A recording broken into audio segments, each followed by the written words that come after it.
Everyone in Silver Creek whispered that Elira Vance was too beautiful for her own good, but beauty doesn't pay debts.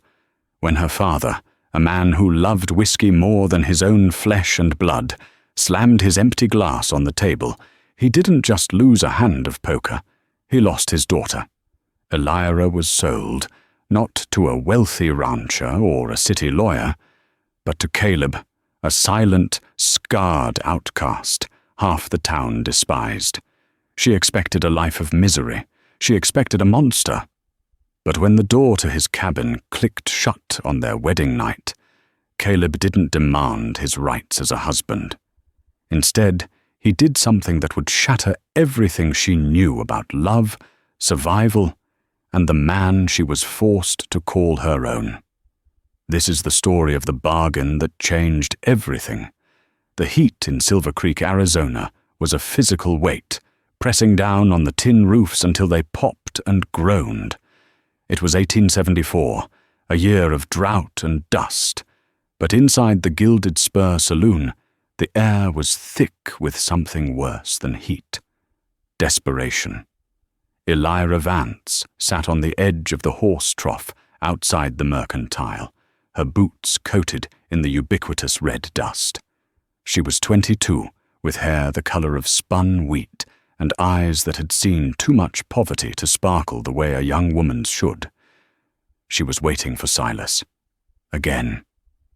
"He's in there deep, Elira," Mrs. Higgins said, sweeping the boardwalk in front of the store. Mrs. Higgins was a kind woman, but she had the sharp tongue of a gossip. "Judge Blackwood is dealing the cards today. You know what that means." Elira felt a cold stone settle in her stomach. Judge Blackwood wasn't just a judge. He was the wealthiest landowner in the territory, and a man whose eyes lingered on Elira with a greasy, possessive intensity that made her skin crawl.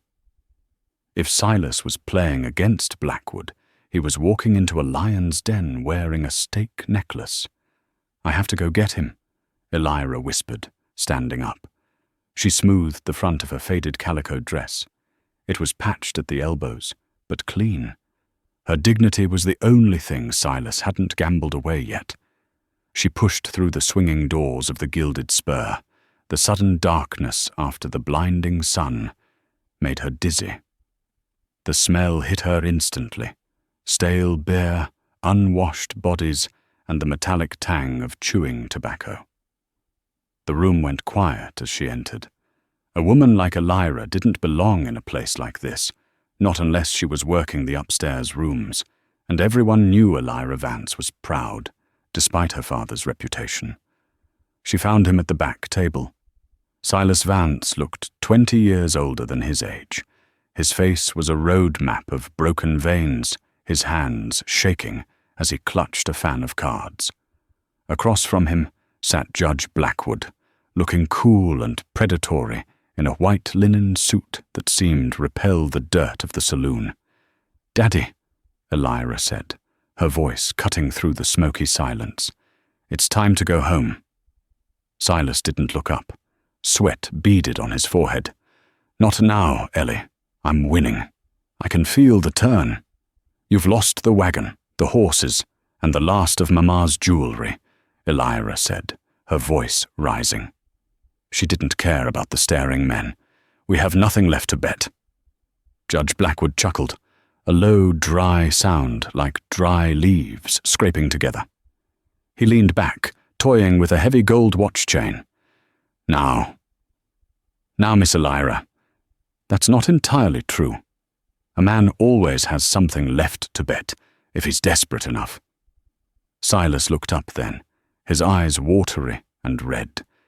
He looked at the pile of chips in the center of the table. Money that could buy a new start.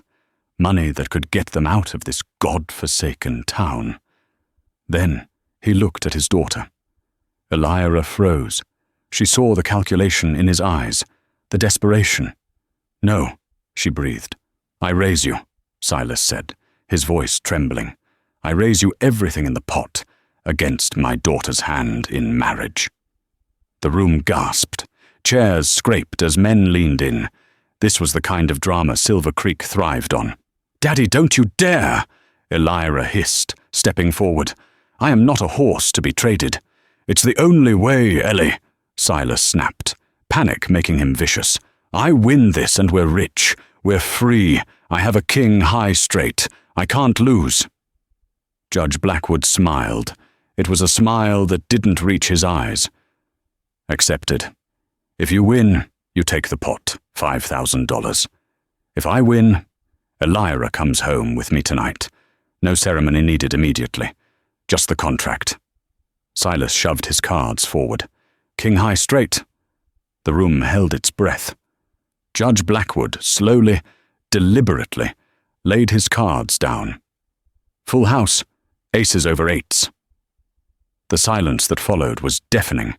Silas stared at the cards, his face draining of color until he looked like a corpse. He slumped back in his chair, burying his face in his hands. Elira felt the world tilt. She couldn't breathe. Blackwood stood up, scraping his chair back. He walked around the table, his boots thudding ominously on the floorboards.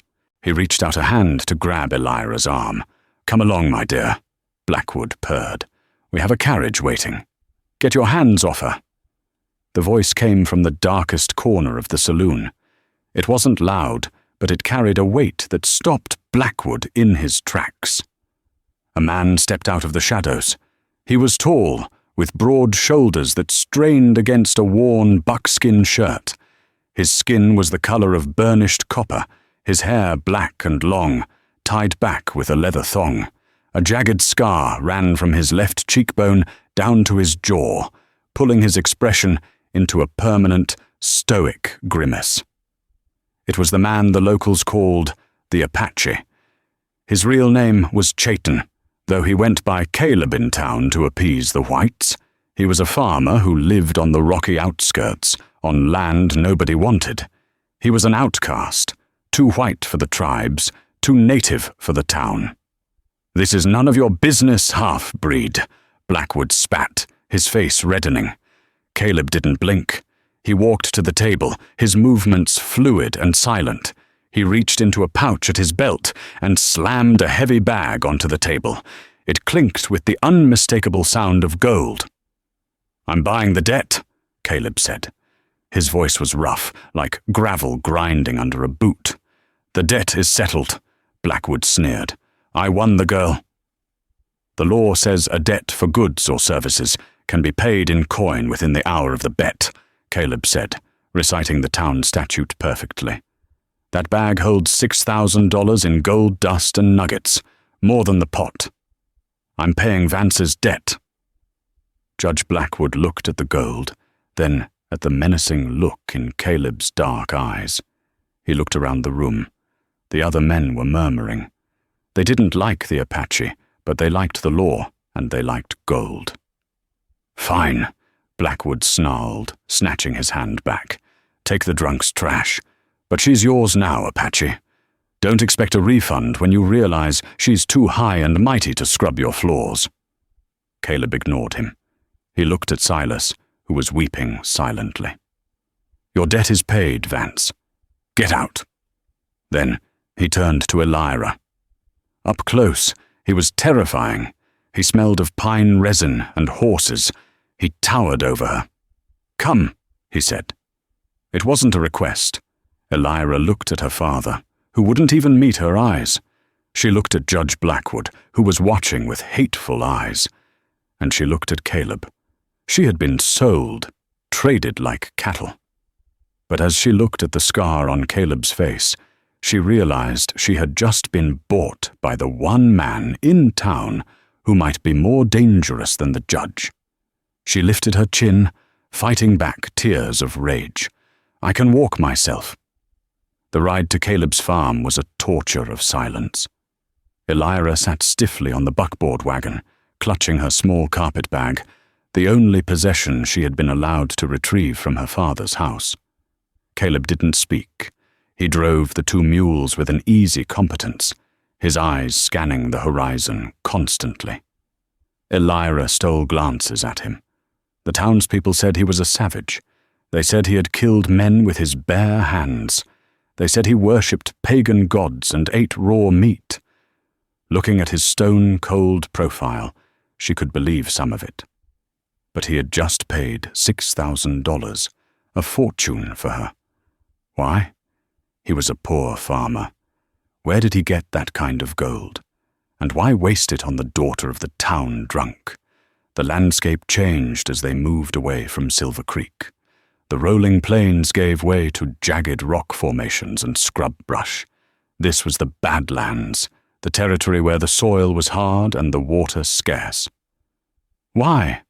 Elira finally asked. Her voice sounded small in the vast emptiness of the desert. Caleb didn't look at her. "Why what?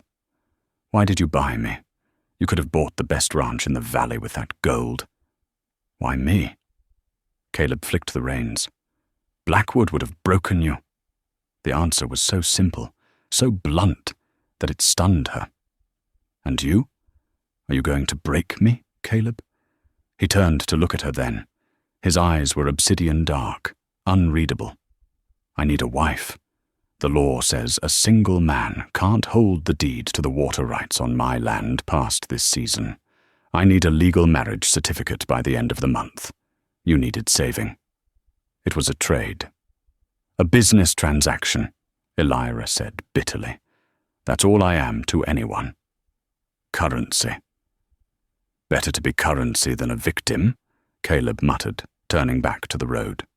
They arrived at his homestead as the sun began to dip below the horizon, painting the sky in violent shades of purple and orange.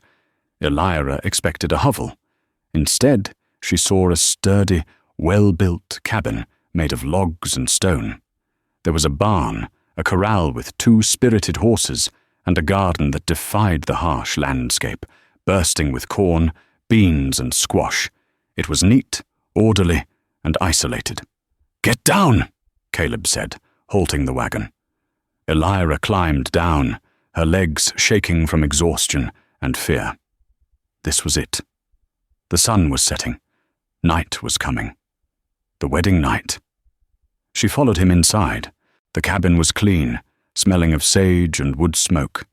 There was a large stone fireplace, a table with 2 chairs, and in the corner, a single large bed covered in furs and a quilt.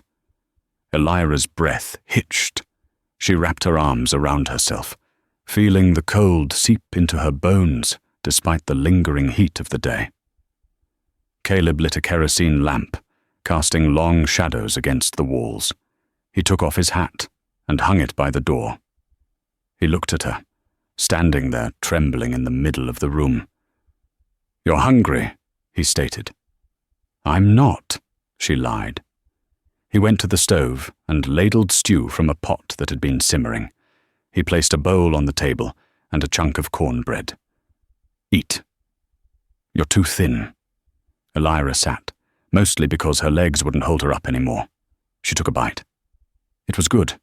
Rabbit stew with herbs she didn't recognize. She ate quickly, realizing how starving she actually was. Caleb stood by the fireplace, watching her. He didn't eat. He just watched, his expression guarding his thoughts like a fortress wall. When she was finished, the silence stretched, thick and suffocating. "So," Elira said, standing up and facing him. She decided she would not cower. She was a Vance. She had survived poverty and her father's shame. She would survive this. "The sun is down. We are effectively married in the eyes of the town, even if we haven't seen the preacher yet." "Tomorrow," Caleb said. "We go to the preacher tomorrow." "But tonight," Elira's voice wavered. She looked at the bed. "You paid a lot of money." Caleb's jaw tightened. The scar on his face seemed to ripple. He took a step toward her. Elira flinched, stepping back until her back hit the rough log wall. She closed her eyes, bracing herself for his hands, for the smell of whiskey that usually accompanied men who wanted things, for the violence she had seen in the saloon. She heard the heavy thud of his boots stopping right in front of her. She felt the heat of his body. "Open your eyes, Elira," he said softly. She opened them. He was holding something out to her. It wasn't a hand to grab her. It wasn't a belt. It was a knife, a beautifully crafted Bowie knife with a bone handle sharp enough to shave with. Elira stared at it, confused. "What? Take it," Caleb commanded. She reached out with a trembling hand and grasped the heavy handle. "This is yours," Caleb said, his voice low and intense. "In this house, you are not a slave. You are not a poker chip. You are a partner."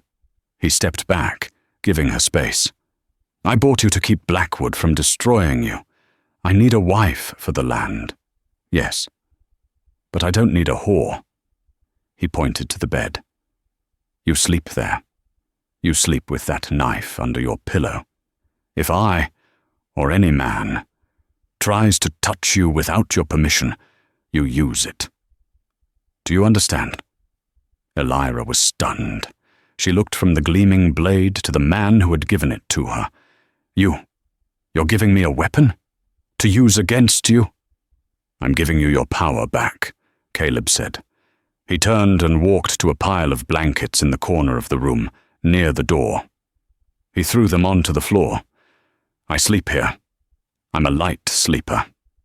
If you try to run in the night, the coyotes will get you before you make the ridge. Stay inside. Stay safe." He blew out the lamp, plunging the room into darkness.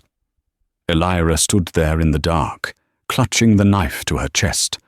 Her heart was pounding, not with fear anymore, but with a strange, confusing shock. The monster she had been sold to had just armed her. She felt her way to the bed and sat down. The furs were soft.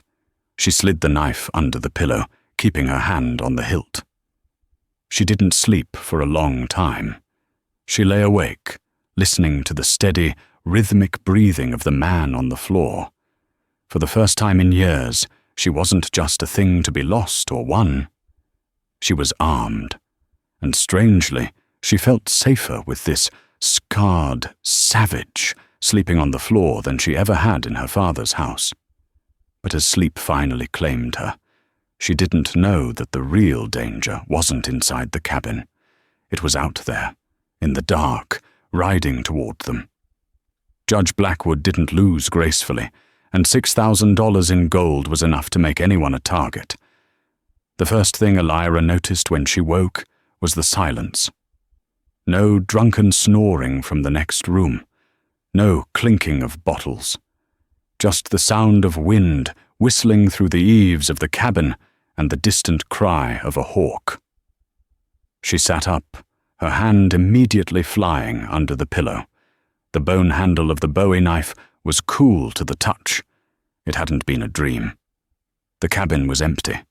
The blankets in the corner were neatly folded. Sunlight streamed through the single grease paper window, illuminating dust motes dancing in the air. Elira felt a stiff soreness in her shoulders from the tension of the previous night. She dressed quickly in her worn calico dress and stepped outside. The morning air was crisp, a stark contrast to the brutal heat that would arrive by midday. Caleb was already working. He was in the corral, breaking a sweat despite the chill. He was working with a young, skittish paint horse. Elira watched, mesmerized against her will. She had seen men break horses before, usually with whips, spurs, and loud curses. Caleb made no sound. He held a lead rope, standing in the center of the corral as the horse bucked and kicked, stirring up clouds of red dust. He was patient, his movements deliberate and calm. When the horse finally stopped, sides heaving, Caleb didn't strike it. He walked slowly toward it, murmuring in a language Elira didn't understand. Soft, guttural sounds that seemed to soothe the animal's panic. He stroked its neck until it nuzzled his hand. It was a stark contrast to the violence he had threatened in the saloon. This man understood power, but he didn't seem to enjoy inflicting pain. He noticed her standing by the door and tied the horse to the fence post. He walked toward her, wiping sweat from his scarred face with his forearm. "There's coffee on the stove," he said. "No good morning, no pleasantries." "Thank you," Elira said, feeling strangely shy. What happens now?" Caleb looked past her toward the horizon. "Now, we work. The drought is killing the corn. We need to haul water from the creek bed before it dries up completely. Then the fence on the north ridge needs mending before Stone's cattle break through again." Elira blinked. "We?" He looked her dead in the eye. "You wanted to be a partner, Elira.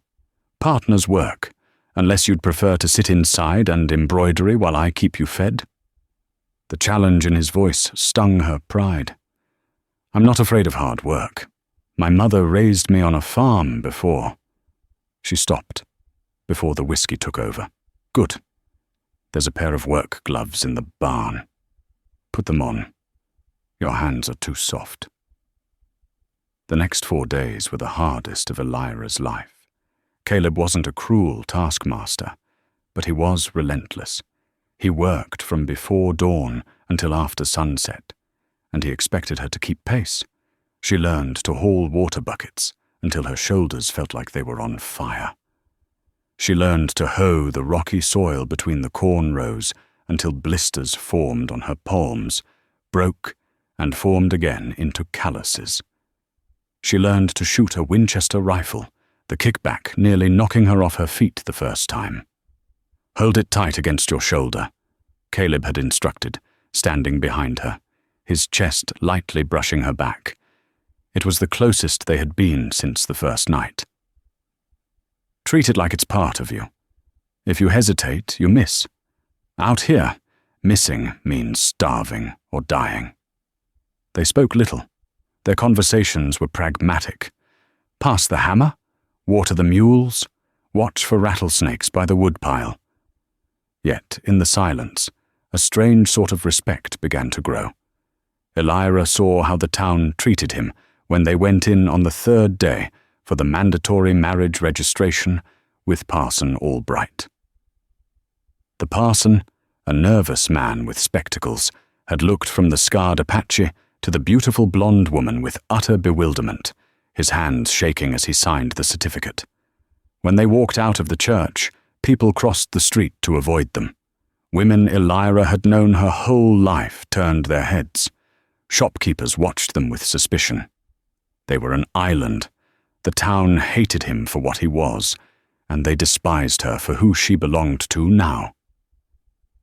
"Does it bother you?" Elira asked on the ride back, clutching the marriage certificate that felt less like a celebration and more like a sentencing order. "Does the opinion of sheep bother the wolf?" Caleb replied quietly. "They aren't sheep, Caleb. They are dangerous people. Blackwood is dangerous." "Blackwood is a snake," Caleb corrected. "He strikes when you aren't looking. That's why you keep the knife close." Elira touched her waistband.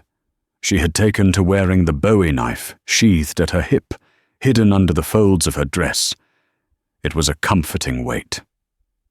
That evening, as Elira was stirring a pot of beans over the fire, exhaustion making her limbs heavy, Caleb entered the cabin carrying a small, wrapped bundle. He placed it on the table.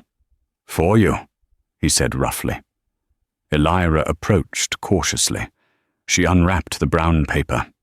Inside was a bolt of sturdy blue cotton fabric, needles and thread. Not the cheap calico she was wearing, but real, durable cloth. She looked up at him, surprised. "Where did you get this?" "We didn't stop at the mercantile. I traded for it a while back. Figured I'd need it eventually." He looked away, uncomfortable. "You can't work the fields in that rag you're wearing. Make yourself something useful." It was the closest thing to a kindness he had shown her since the knife. Elira ran her hand over the fabric. It was practical, yes, but it was also a gift. "Thank you, Caleb," she said softly. He just grunted and went outside to chop wood for the night. Elira watched him go.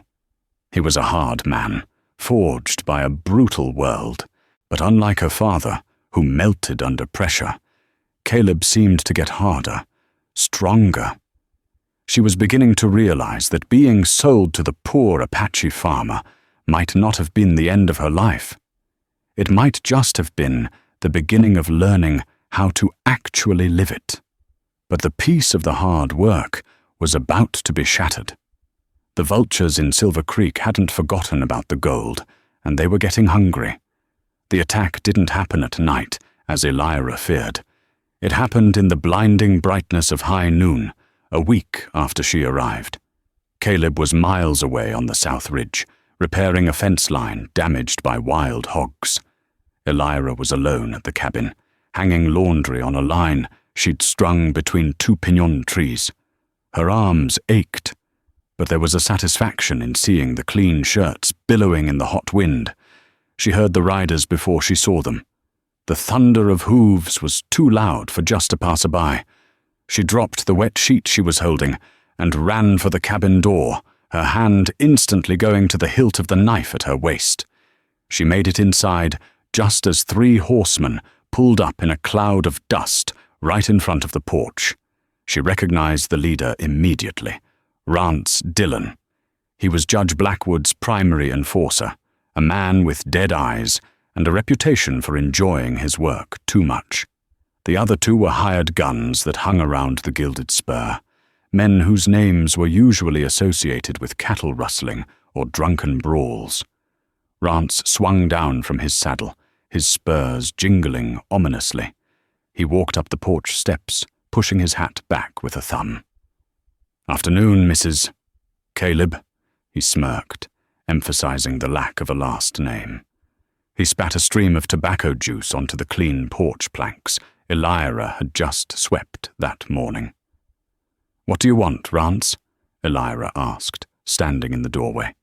She tried to keep her voice steady, mimicking Caleb's flat tone. "Now is that polite? We just came to pay a social call on the newlyweds." Rance stepped closer, invading her space. The smell of stale whiskey and sweat rolled off him. "The judge is mighty worried about you, Elira. Wants to know if the half-breed is treating you right." "I'm fine. You can tell the judge his concern is misplaced." "Is it?" Rance leered, his eyes traveling down her body. "You look tired, girl. Wearing rags, working like a squaw. The judge, he could put you up in silk in St. Louis. All you have to do is say the word." "The word is leave," Elira said coldly. Rance laughed, a harsh barking sound. The other 2 men chuckled nervously, their hands hovering near their gun belts. "Feisty, I like that." Rance's demeanor shifted instantly. The fake smile vanished. "Cut the crap, Elira. We aren't here for you. We're here for the rest of it." "The rest of what?" "The gold," Rance hissed. $6,000 that savage dropped on the table. A dirt farmer don't make that kind of scratch, selling runty corn. Where did he get it? Did he rob a stage? Did he kill a prospector? "I don't know what you're talking about. He paid his debt. That's all I know." Rance grabbed her arm, his fingers digging in cruelly. "Don't lie to me, you little bitch. He's hiding it here somewhere. Under the floorboards? In the barn? You tell me where it is and maybe we don't burn this shack down with you inside it." Pain shot up Elira's arm. The fear that had been simmering boiled over into rage. She wasn't going back to being a victim. Not again. "Let go of me," she snarled. "Make me," Rance challenged, pulling her closer, his other hand reaching for her throat. Elira didn't think. She reacted. Her free hand moved with a speed she didn't know she possessed. She drew the Bowie knife. The sunlight flashed on the blade as she brought it up in a tight arc. She didn't aim to kill, but she aimed to hurt. The tip of the blade sliced across Rance's forearm, right through his shirt sleeve. "Ah, you crazy whore!" Rance bellowed, releasing her and stumbling back, clutching his bleeding arm. The other 2 men drew their pistols, leveling them at her. Elira stood her ground in the doorway, the knife held out in front of her, her breath coming in short gasps. She was terrified, but she felt alive. "Drop it, girlie," one of the men yelled, "or I'll blow a hole in you.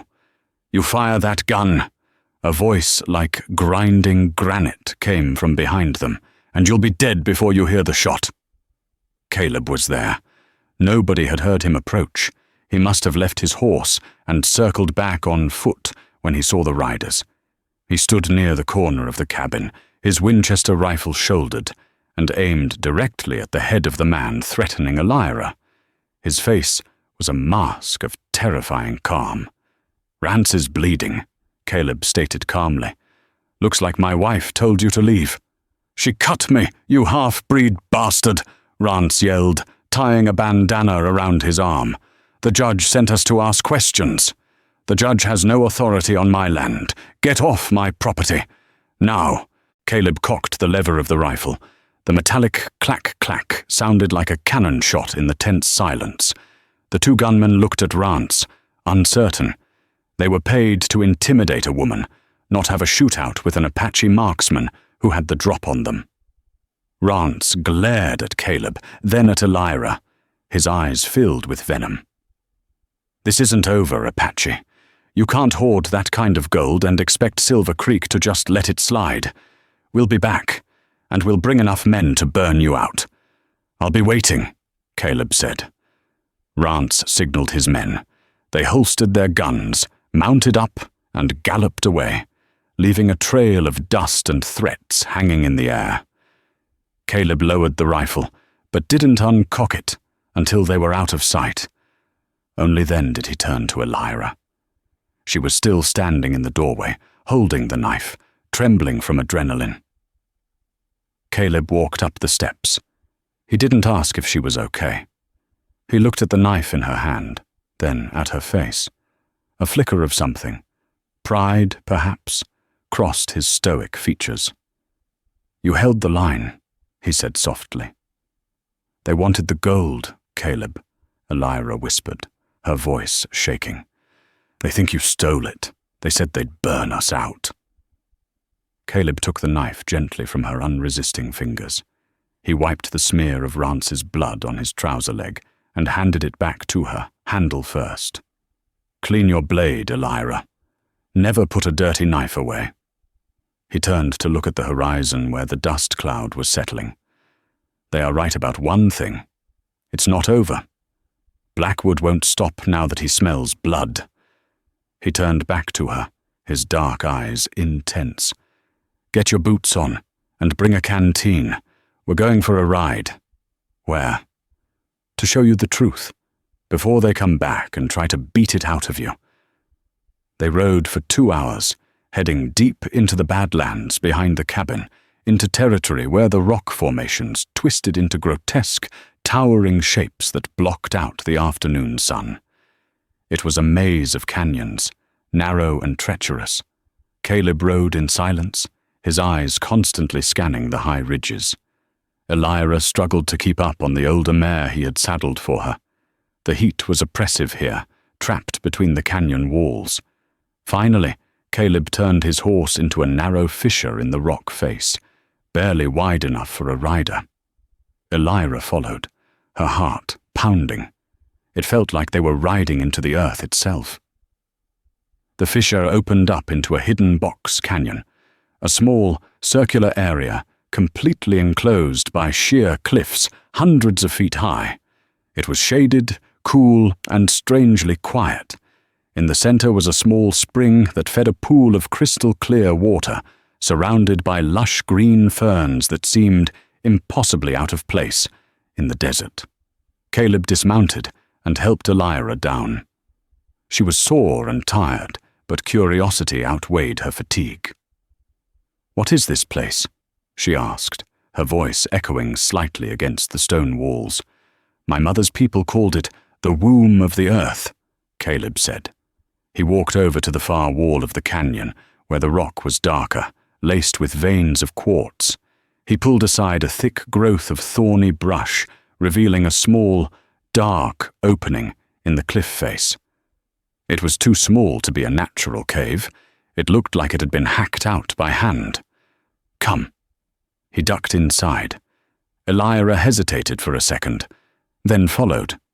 It was pitch black inside. She heard Caleb strike a match, and a moment later, the warm glow of a lantern illuminated the space. It wasn't a deep mine. It was barely 10 feet deep. But as Elira's eyes adjusted, she gasped. The walls of the small cave glittered. Running through the dark granite was a vein of gold, almost 3 inches thick. It wasn't dust. It wasn't nuggets in a stream. It was solid, pure gold, embedded in the living rock.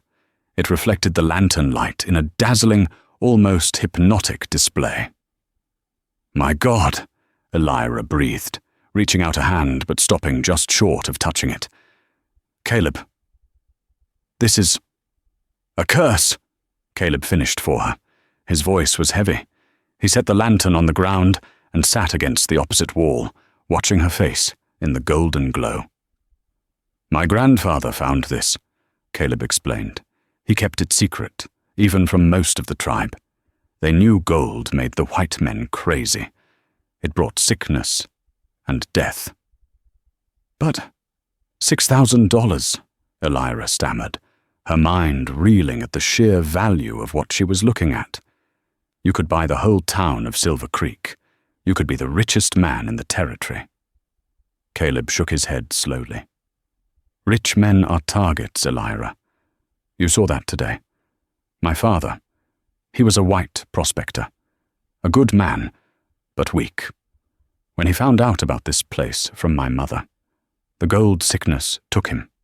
He tried to take too much, too fast. The walls," he gestured to the unstable-looking ceiling of the small cave. "The earth claimed him. A collapse. My mother died of grief soon after. I was left with the land, the scar he gave me when I tried to stop him from coming here, and this secret." He picked up a heavy iron chisel and a hammer lying on the floor. "I only come here when the need is desperate," he said. "When the drought is too long, or when a debt must be paid to save a life. I take only what the earth gives willingly, a few ounces at a time, chipped away over days. It took me 3 weeks to gather the gold for your father's debt." He looked at the glittering vein with something bordering on hatred. "Blackwood suspects. He's always wanted my land, even before he knew why. He just hates that an Apache owns anything of value. But now Rance has confirmed I have access to real money. They won't stop coming, Elira." Elira looked from the gold, which represented a freedom she had never dreamed of, to Caleb, the man who lived in poverty to protect a secret that could destroy him. "Why are you showing me this?" she asked. "You know I could betray you. I could go to Blackwood right now and trade this secret for a ticket to anywhere." Caleb looked at her, his obsidian eyes unreadable in the dim light. "You drew a knife on Rance Dillon today to protect my home," he said. "You didn't run when you had the chance. We are tied together now, Elira. The town sees us as one. If I fall, Blackwood will take you back. He will break you just to spite me." He stood up and offered her his hand to help her up from the dusty floor. "I showed you because if they kill me, you need to know how to survive. You need to know what you're fighting for. It's not just the cabin. It's keeping this out of their hands. If men like Blackwood get this, they will tear this land apart. They will bring an army of miners and destroy everything." Elira took his hand. His grip was rough, calloused, and firm. She looked back at the gold one last time.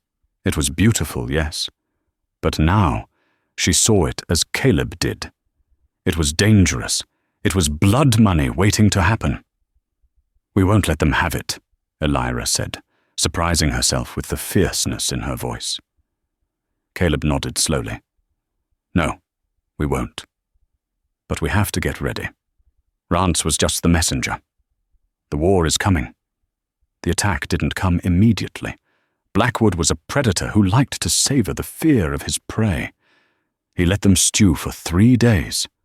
3 days of silence, where every snapping twig sounded like a gunshot. Caleb and Elira didn't waste the time. They turned the homestead into a fortress. "They will come from the ridge," Caleb said, pointing to the high ground overlooking the cabin. "It gives them the angle to shoot down into the windows. We can't stay in the cabin."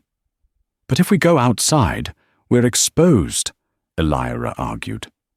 She was cleaning the Winchester, her hands black with gun oil, her movements sure and practiced now. "Not if we aren't where they expect us to be," Caleb replied. They spent the days digging. They dug a trench from the back of the barn to the dry creek bed, covering it with brush and dirt. They reinforced the barn walls with sandbags filled with the rocky soil. On the 3rd night, the moon was full. A Comanche moon, bright enough to read by. It bathed the desert in a ghostly silver light that washed out colors and turned shadows into pools of ink. Elira sat in the loft of the barn, peering through a gap in the wood slats. Caleb was below, near the horses, checking his ammunition. The tension was a physical thing, vibrating in the air. "Caleb," she whispered down to him. He looked up. In the moonlight, his scar looked silver. If this goes bad," she said, her voice tight. "Don't let them take me back." Caleb climbed the ladder silently, sitting beside her in the hay. He took her hand, something he rarely did. "They won't take you," he promised. "I paid a heavy price for you, Elira Vance. I don't give up my investments." It was a joke, a grim one, but it made her smile. She squeezed his hand. "I'm not an investment anymore, am I?" He looked at her, his eyes softening for the first time. "No.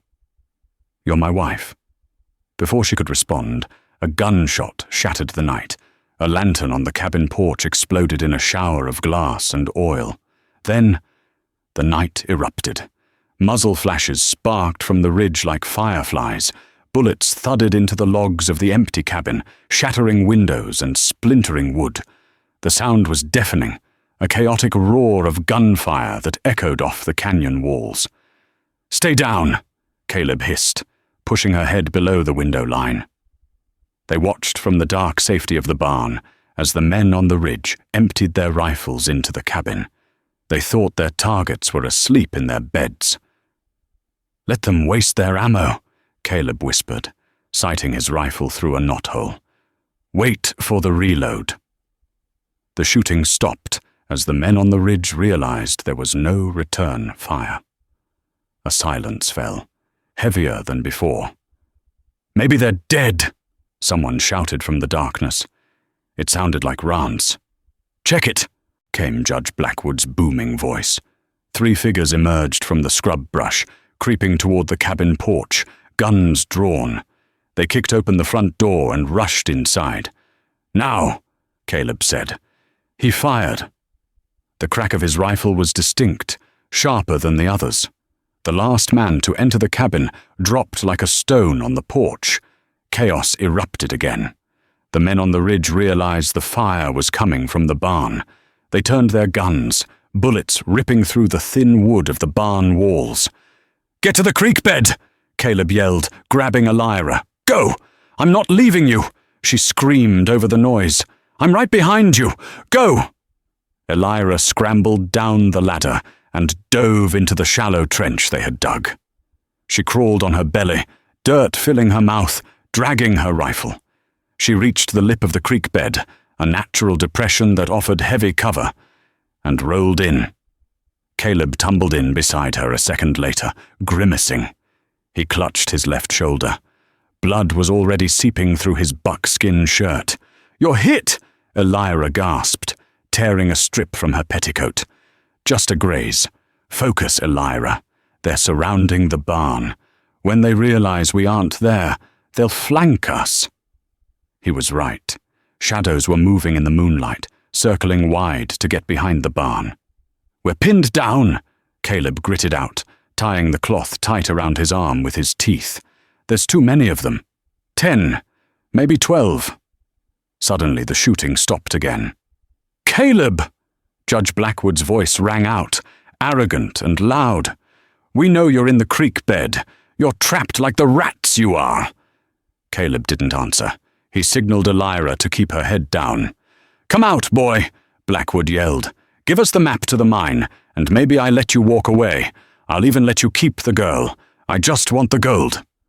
Caleb looked at Elira. The offer hung in the air, the gold for their lives.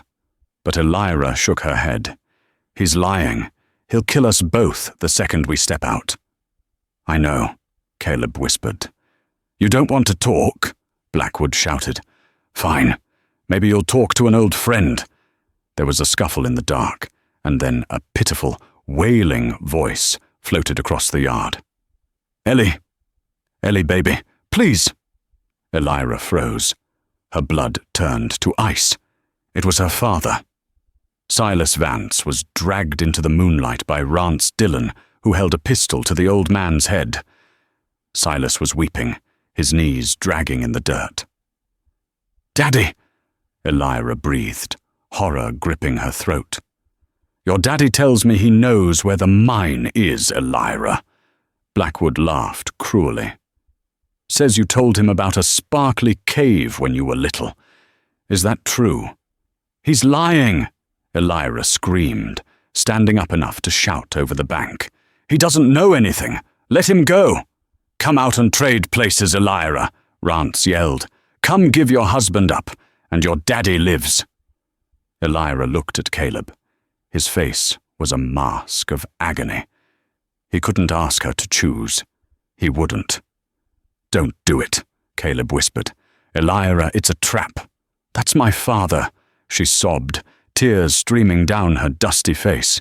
Even after everything, the gambling, the selling her, he was still her father. "I have to try," she whispered. She stood up. "No." Caleb lunged for her, but his wounded shoulder gave out, and he collapsed back into the dirt. Elira climbed out of the creek bed, holding her hands up, the rifle left behind. "I'm coming out," she screamed. "Don't shoot!" Rance grinned, pressing the gun harder into Silas's temple. "That's a good girl. Come on over here." Elira walked slowly across the moonlit yard. The air smelled of gunpowder and sage. She looked at her father. Silas looked at her, his eyes wide with terror and shame. "I'm sorry, Ellie," he whimpered. "I'm so sorry. I needed the money." Elira stopped 10 feet away. "Let him go, Rance. I'm here." "Not yet." Blackwood stepped out from behind a tree, holding a torch. "First, tell us where the gold is." "There is no gold," Elira lied. "It's a myth. Caleb just saves his money." "Liar!" Blackwood struck her across the face. The blow knocked her to the ground. "Tell him, Silas!" Blackwood roared at the old man. "Tell her what you told me." Silas looked down at his daughter, bleeding in the dust. He looked at the men surrounding them. And then, for the first time in his miserable life, Silas Vance found a scrap of courage. "She's telling the truth," Silas said, his voice trembling but loud. "There ain't no mine. I made it up. I made it up to get more credit at the bar." Blackwood froze. Rance looked confused. "You what?" Rance snarled. "I lied," Silas yelled. "Run, Ellie, run!" And then Silas Vance threw himself backward, slamming his body into Rance. The gun went off. The shot hit Silas in the stomach, but the impact knocked Rance off balance. "Daddy!" Elira screamed. At that exact moment, the crack of Caleb's Winchester split the air. Rance's head snapped back, and he fell dead before he hit the ground. Caleb had crawled to the lip of the creek bed and taken the impossible shot.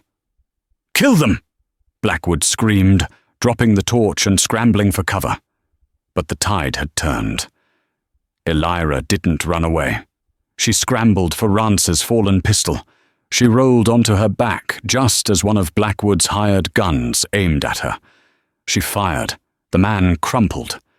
From the creek bed, Caleb unleashed a hail of lever-action fire, suppressing the men on the ridge. "Get to the barn!" Caleb shouted, limping across the open ground, firing as he moved. He reached Elira, grabbed her by the waist, and dragged her behind the stone water trough. "My father," Elira wept, reaching toward the motionless body of Silas. "He gave you a chance," Caleb said, his voice rough with emotion. "Don't waste it."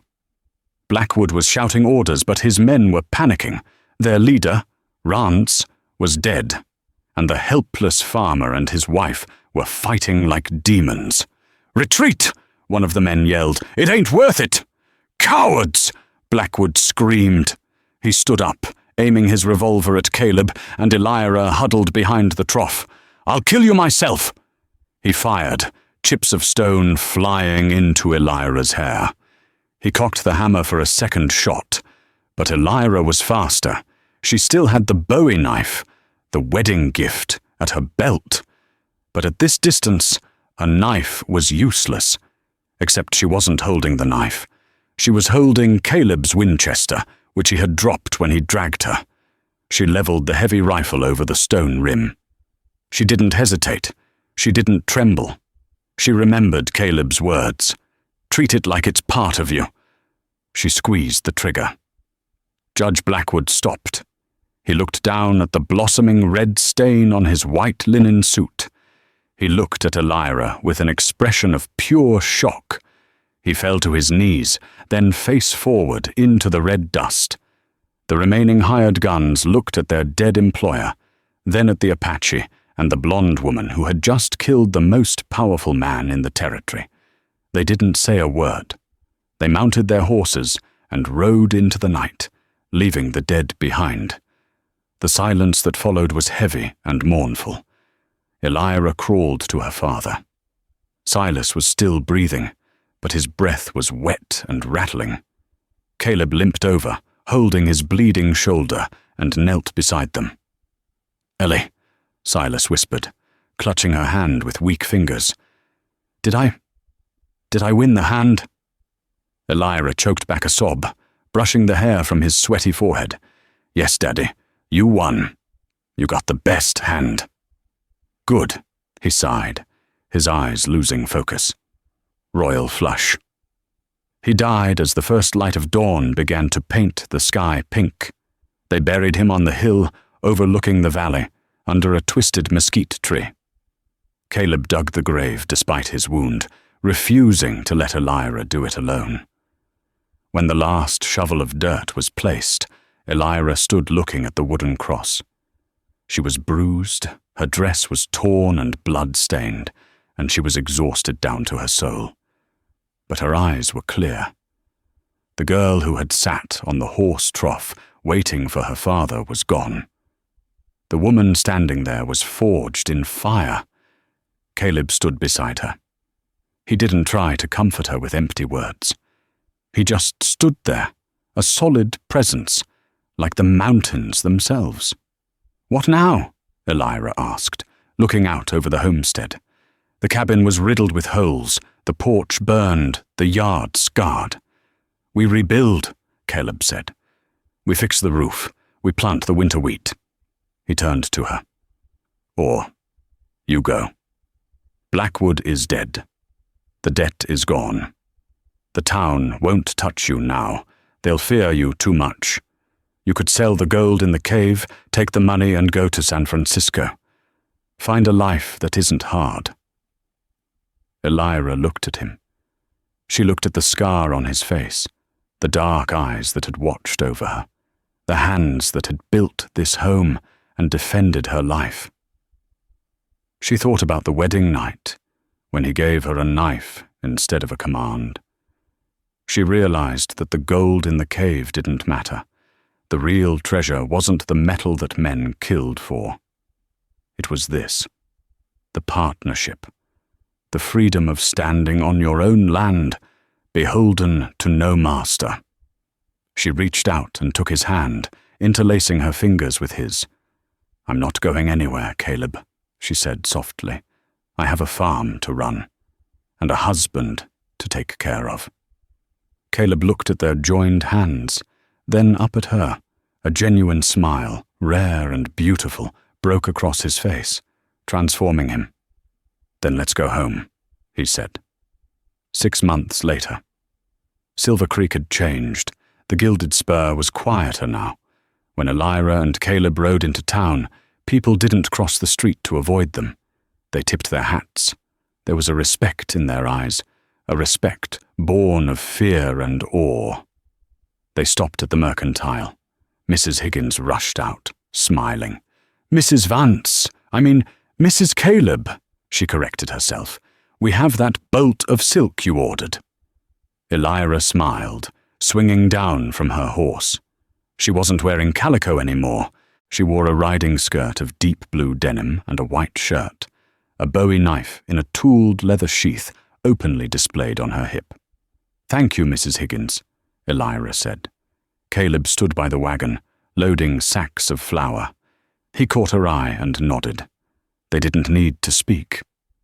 They were a team. They were the masters of their own fate. The gold mine remained a secret, the entrance hidden and overgrown. They took only what they needed, leaving the rest in the earth. They didn't need it to be rich. They had the sun, the land, and each other. And in the Wild West, that was the only fortune worth dying for. Elira thought her life ended the moment she was sold at a poker table. But in the harsh desert, with a man the world called a savage, she found something she never expected: her own strength. She went from a victim to a warrior, proving that sometimes the scariest paths lead to the most beautiful destinations. If you enjoyed this story of justice, romance, and Wild West survival, please hit that like button. It really helps the channel grow. And if you want more stories like this, don't forget to subscribe and ring the bell so you never miss a new upload. What would you have done in Elira's shoes? Would you have run, or would you have fought? Let me know in the comments below. Thanks for watching, and I'll see you in the next story.